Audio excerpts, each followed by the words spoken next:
bonjour à tous. Si vous m'entendez pas, vous me dites, moi j'ai pas une voix aussi grave que celle de Vincent. Merci d'être venu. Du coup, aujourd'hui on est là pour une rencontre un peu spéciale. Et donc là, nouveau format aujourd'hui, en direct à la bibliothèque Marguerite Yourcenar. Ou si vous voulez, vous allez pouvoir participer. Ouais, moi je voulais savoir comment Vincent Vimino, qui approche bientôt de la cinquantaine, merci.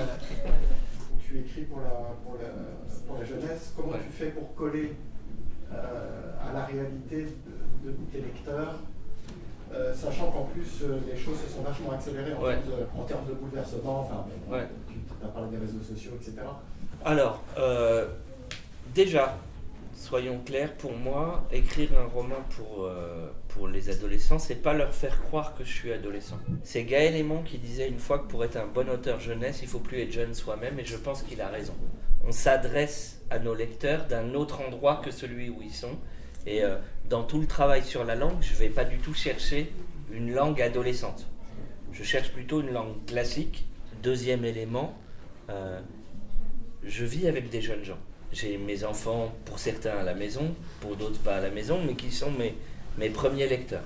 Et qui parfois, en lisant tel ou tel de mes textes, me disent ça c'est une vision d'adulte sur telle ou telle pratique technique. Je les écoute dans ce cas. Et puis, dernier point pour répondre à ta question. Je pense qu'il y a beaucoup plus de points communs. Je ne me prends pas pour un adolescent, mais il y a beaucoup plus de points communs entre un adolescent et moi aujourd'hui que entre cet adolescent et moi quand j'étais adolescent. Parce que je pense que le contexte culturel, politique, technique, etc. est beaucoup plus déterminant qu'on ne le pense. J'ai lu sur ton Facebook l'autre jour une réflexion que je trouvais intéressante sur la violence dans la littérature. Justement, tu te questionnais sur la violence que toi tu mettais dans tes textes. Moi j'écris des textes qui sont violents parce que je parle du monde qui est un monde violent. Après, ce qui me pose question, c'est qu'à chaque roman, je décide que certains de mes héros vont être des non-violents. Et que 9 fois sur 10, ils finissent par prendre les armes. Ce qui veut dire que je crois peut-être pas, moi, tout à fait assez à la non-violence pour emmener mes personnages à cette radicalité-là. Ou peut-être que je considère que mes lecteurs ne sont pas assez prêts à l'idée que les personnages vont perdre. Parce que les non-violents perdent. Sauf que c'est eux qui ont raison. Et qu'à long terme, c'est eux qui gagnent. Mais sur le moment, ils perdent. Donc, assez souvent dans mes romans, les personnages principaux meurent. Mais j'essaye qu'il en reste quelques-uns de survivants. Et dans une histoire de non-violence, je prends le risque que, en définitive, les héros ne survivent pas. Et en BD, tu fais encore une différence? Non, la BD, c'est intéressant. Moi, ça m'intéresse la BD précisément parce que pour faire des choses que je peux pas faire en roman. Tu peux pas faire taire tes personnages. C'est un truc... voilà, vous lisez une bonne BD, vous voyez des personnages se taire et vous mesurez le temps pendant lequel ils se taisent. Chez Cortot, chez Larsenet, voilà. On a des cases comme ça où deux personnages se font face et puis parfois pendant 2 ou 3 cases ils se font face et ils se disent rien. Et on mesure le silence. Moi si je veux faire mesurer le silence, je dois écrire il se taise. Donc je le romps déjà, le silence.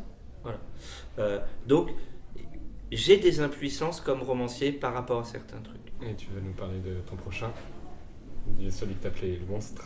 Le monstre, c'est plus un monstre, mais ce roman-là, il va sortir en avril. Je le termine demain. Il est là. Bon, j'avais commencé, je savais pas quoi écrire. Après, faites-moi la colère. Donc j'avais commencé 3 bouts de roman. Et il y a un éditeur avec qui on discutait depuis un moment, qui m'a envoyé un article paru dans un canard où un géographe expliquerait à quoi ressemblerait le monde dans 20 ans si on devenait végan. Si l'ensemble de la société devenait végane, à quoi ressembleraient les paysages? Et il y avait notamment dans cet article d'un géographe l'idée que la forêt reprendrait une place sans doute considérable. Et je me suis rendu compte que mes 3 bouts de texte en fait n'en faisaient qu'un. Et il allait falloir en plus intégrer cet article-là et aller dans la forêt. C'est pour ça que je l'ai appelé le roman monstre, parce que pendant 8 mois, c'était vraiment un truc Ouais, c'est vraiment hybride avec des bouts de texte qui n'allaient pas du tout ensemble. C'est intéressant.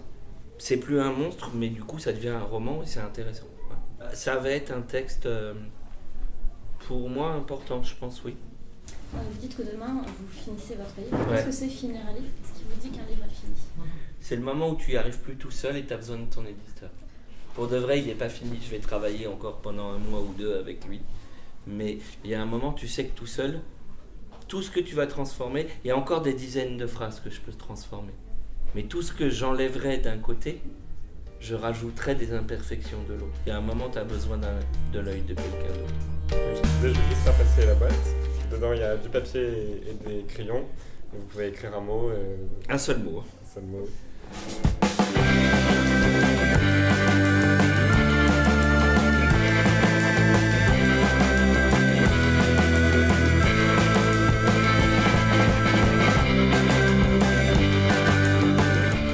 Là, j'ai la trouille.